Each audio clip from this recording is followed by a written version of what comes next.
Alors Bezrat Hashem, la vidéo d'aujourd'hui est dédiée pour l'élévation de l'âme de Pinchas ben David, Roi Hashem Tanichenu Megan Eden, que Bezrat Hashem Shama puisse monter dans le Gan Eden Elion, Amen ve Amen. Alors j'aimerais partager avec vous une notion tout simplement extraordinaire, une notion absolument magnifique qui s'appelle le cycle de la vie. C'est une notion qui est plus qu'essentielle, vous allez vite comprendre pourquoi, parce qu'en fait ça nous touche tous, ça nous concerne tous, et ça concerne aussi la période que nous sommes en train de traverser. Alors vous savez, le Rav Dessler nous explique que c'est pas pour rien que dans le calendrier, on passe par les 3 semaines de deuil sur la destruction du temple, ensuite le mois de Elul où c'est la tchouba, c'est les slichot, on demande pardon à Hachem, etc. On arrive à Rosh Hashanah, on fait résider Hachem en tant que roi dans le monde, ensuite on enchaîne avec Kippour ou Hachem, on lui demande notre pardon, et ensuite Sukkot où là Hachem réside parmi nous, on est carrément dans la souka, dans la maison d'Hachem entre guillemets, d'accord, là où la Shrina demeure, Hachem nous entoure, etc. D'accord, c'est une suite logique, nous dit le Rav Dessler. C'est pas juste parce que dans le calendrier, c'est sorti comme ça. Hein, il y a Rosh Hashanah, et puis il y a Sukkot, et puis voilà. Hein. Non, mais non. Non, c'est un enchaînement qui en fait est source d'enseignement dans notre vie. Parce qu'en fait, on vit tous ces étapes-là dans notre vie.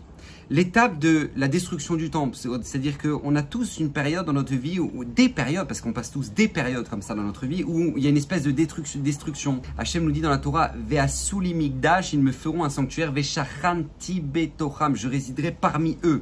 C'est-à-dire qu'à partir du moment où maintenant Hachem est à l'intérieur de nous, alors par conséquent, il aura sa place à Yerushalayim. Mais si maintenant il ne réside pas dans notre vie, donc il n'aura pas sa place à Yerushalayim.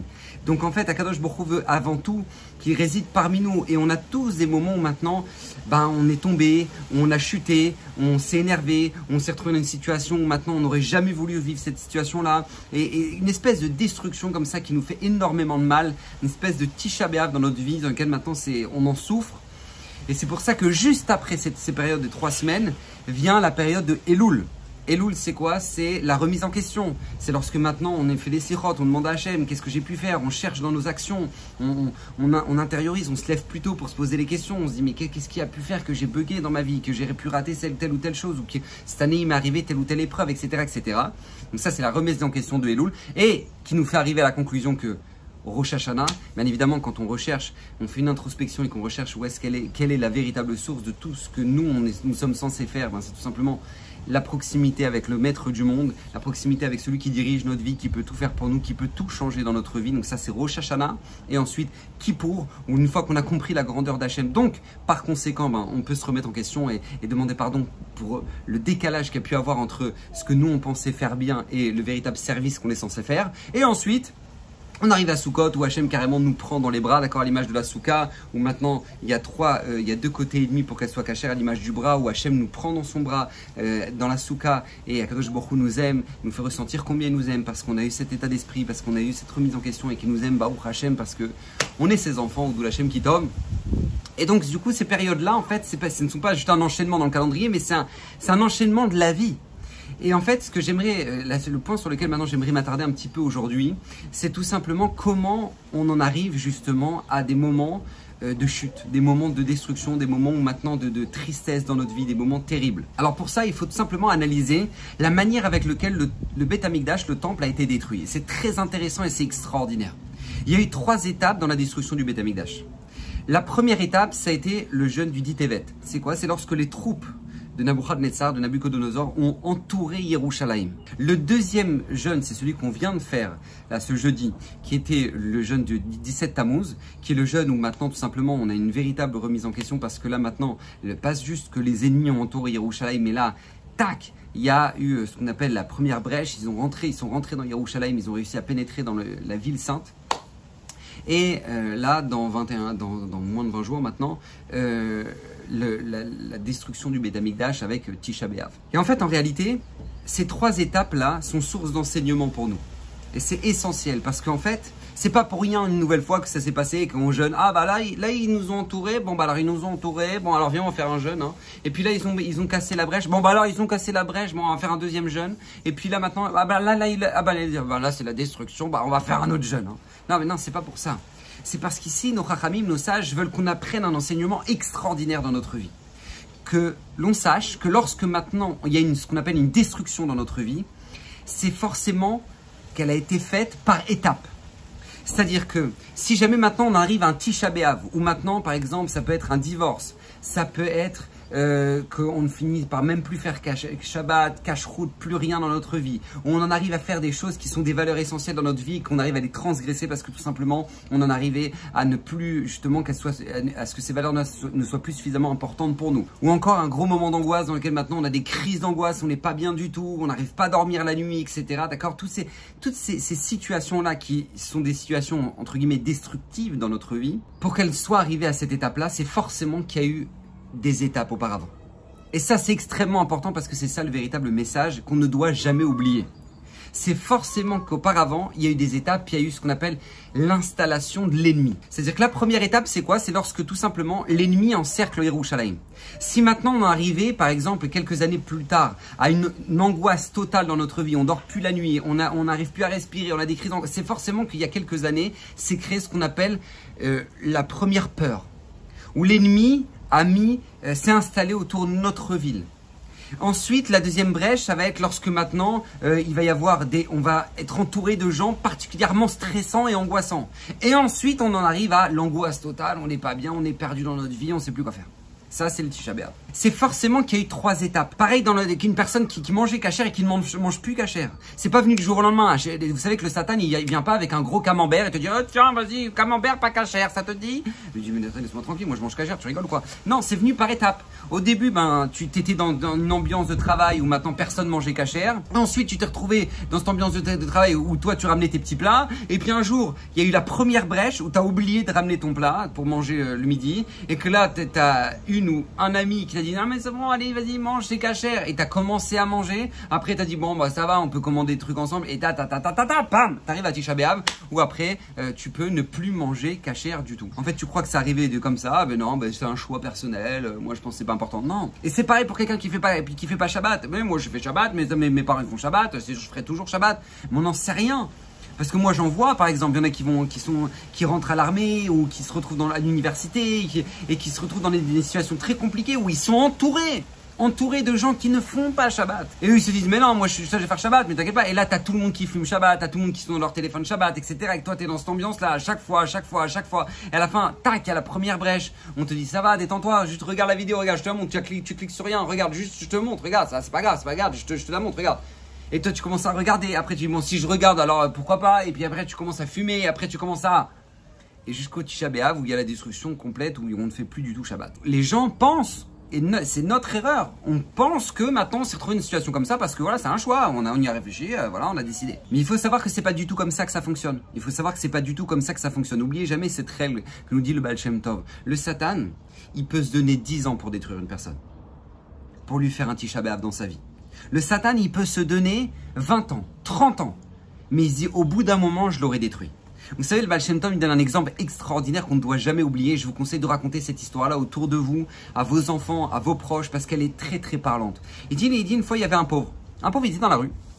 Et puis il dit, il y en a marre, c'est quoi cette vie dans la rue, j'en peux plus, je vais avoir une maison moi, pourquoi j'ai pas de maison, voilà, j'en ai marre, ça y est. Donc il commence à dire, bon je vais économiser petit à petit pour avoir de l'argent et pour pouvoir acheter une maison. Donc il commence à économiser euro après euro, et 1 euro, 2 euros, 3 euros, et à la fin il a un sac de 1000 euros, il est déjà content. Après il commence à continuer à économiser, hop il a un deuxième sac de 1000 euros, et il est encore plus content, et là il arrive avec deux sacs de 1000 euros, donc il a 2000 en tout, et il arrive et il dit, ah ça y est, là je vais pouvoir m'acheter ma maison. Et puis il arrive dans un endroit où maintenant il y a les villottes, il y a des grandes maisons, des propriétés incroyables et tout. Il arrive, il visite comme ça, il regarde. Puis celle-là là, ah elle me parle celle-là, ah j'en rêvais. Il sonne. Ding ding. Oui, bonjour, je voudrais parler au propriétaire, s'il vous plaît. Il dit oui, bonjour, c'est moi. Il dit voilà, ben, en fait, tout simplement, voilà, je vous fais une proposition d'achat parce que je suis intéressé à acheter une maison. Il dit mais moi, elle n'est pas à vendre, ma maison. Bah, attendez, elle n'est pas à vendre, mais parce que vous connaissez pas le tarif. Parce que moi, avec ma proposition, je pense que vous y allez réfléchir 2 fois. Alors, il dit ah bon, c'est quoi votre proposition? Et regardez, hey, tac, 2 sacs de 1000 euros. Il dit mais vous rigolez quoi? 1000 euros? Mais même si je veux faire réparer le portail à l'entrée, ça me coûtera plus cher. De quoi tu parles? Mais qui vous êtes, vos birlal? Et là, le pauvre, il dit quoi? Vous voulez dire que je peux rien acheter là? Avec l'argent que j'ai? Il dit, mais vous pouvez rien acheter, vous rigolez ou quoi? Mais rien du tout. Même les graviers pour faire mon allée, je ne m'achète pas avec cet argent-là. De quoi vous parlez? Et là, le pauvre, il se met à pleurer. Il pleure. il pleure devant le riche comme ça. J'ai dit, qu'est-ce qui vous arrive, monsieur? Il dit, non, mais ça fait tellement d'années que je suis en train d'économiser, que je suis en train de mettre de l'argent de côté pour m'en sortir, pour essayer d'acheter une maison. Et maintenant, vous me dites comme ça, comme si de rien n'était, que j'ai pas d'argent. Non, mais je peux pas. Et là, le riche dit, mais excusez-moi, je voulais pas vous vexer, je voulais pas vous faire mal, je voulais pas, pardon, j'ai tout mon respect, pardon, c'était pas du tout mon intention, je voulais juste tout simplement vous faire comprendre que non, je peux pas vous vendre ma maison. Il dit, ouais, voilà, je pourrais jamais m'acheter, je suis pauvre, je vais rester dans la rue toute ma vie. Et là, le pauvre, il commençait à dire, et par contre, est-ce qu'au moins, voilà, je peux acheter 1 centimètre carré de votre mur? À l'entrée, voilà, 1 centimètre carré. Vous me permettez de ça? Monsieur, il regarde, il y a 1 centimètre carré. Pourquoi vous l'achetez 1 centimètre carré? Oh, voilà, pour moi, 1 centimètre carré. C'est pour dire au moins, même si j'ai pas une maison, j'ai une part dans une maison. Voilà, ça va, ça? Alors, le riche dit, bah, ok, si vous voulez, 1 centimètre carré. Ok, 1 centimètre carré. Donc, il lui vend 1 centimètre carré. Là, maintenant que le pauvre, il est hyper content et tout, il a fait signer le contrat, tiens, 2000 euros, 2000 euros le centimètre carré, ça va. Et donc là, il commence à donc pas au Hachem, il commence à partir heureux. Et là, il va au marché, et puis là, il revient avec des sachets, il sonne, ding ding, oui, bonjour, alors excusez-moi, j'ai encore des courses à faire, je voudrais juste poser mes courses. Il dit, mais c'est quoi poser vos courses? De quoi vous parlez? Il dit, attendez, vous avez pas vu? Et là, tac, il sort un clou, et il prend le marteau, et pam, pam, pam, il commence à mettre un clou dans son centimètre carré. Il met un clou en centimètre carré. Le riche, il regarde, il dit, mais vous faites quoi là, monsieur? J'ai pas compris, c'est quoi le délire? Qu'est-ce que vous faites? Il dit, c'est à moi, c'est mon centimètre carré. Et tac, il commence à accrocher les sachets. Il revient le lendemain, il récupère les sachets. Merci beaucoup, au revoir, tac. Et un jour, il vient, il ramène du poisson et il vient pas le chercher. Et ça commence à sentir dans la maison. La femme, elle dit, mais c'est quoi ce délire? C'est quoi ces sachets? Mais d'où il sort, lui? Et lui, il explique. Et doucement, doucement, il commence en fait à détruire la vie de ces gens-là. À tel point qu'à la fin, ces gens-là n'en peuvent plus. Et ils finissent tout simplement par abandonner la maison. Et là, le pauvre rentre dans la maison et dit, ça y est, maintenant, la maison est à moi. Il dit, le Baal Shem Tov, ce pauvre-là, c'est le Satan. Le Satan fait comme ça dans notre vie pour nous détruire. Ne pensez pas qu'on arrive à un divorce du jour au lendemain. Ouais, de toute façon, je l'ai jamais aimé. Non, c'est pas vrai. C'est pas vrai. Quand t'es rentré sous la rouba, tu l'aimais. Mais comment t'en es arrivé à un pan pareil? Comment t'en es arrivé à ça? La réponse, elle est très simple. C'est parce qu'un jour, il y a eu le premier clou. Le premier mépris, la première chariade, le premier mépris devant les beaux-parents, le premier abaissement, ce petit clou-là, après ça fait ça, et sur 10 ans, ça amène à un divorce. Vous savez, n'oubliez jamais, tu prends un pilote qui quitte Tel Aviv et qui va direction Paris. Maintenant, ce pilote-là, dès qu'il quitte Tel Aviv, il décale d'1 degré à droite. 1 degré à droite. Il n'arrive pas à Paris. Il arrive à Londres. Il n'arrive pas à Paris, il arrive à Londres. Pourquoi je vous dis ça? Parce que c'est justement ça que vient nous apprendre justement ces 3 jeunes sur la destruction du temple. Le 10 Tevet, c'est justement les troupes de Nebuchadnezzar qui ont entouré Jérusalem. Je pourrais dire, mais c'est bon, on a notre vie, on a de quoi manger. Ils avaient de quoi tenir des années comme ça. Je dis, c'est bon, on n'a pas besoin on a besoin, ils nous font peur, nous c'est Yerushalayim, Mirakodesh, on a le Beth Amikdash, on a tout ce qu'il faut. Et franchement, ils nous font peur. Tu crois qu'ils nous font peur? Tu ne t'es même pas aperçu que c'est le début de la destruction que dans quelques années. Mais bien souvent, on ne s'en rend même pas compte, comme les Juifs ne voulaient pas s'en rendre compte à l'époque de la destruction du temple. On ne voulait pas prendre conscience que ça allait amener une destruction dans 10 ans. Comme la plupart des gens, je leur dis, mais on charrie pas ton conjoint, tu ne charries. Bah, ça va, mon Sam, ça va, on est comme ça. Mais il n'y a pas.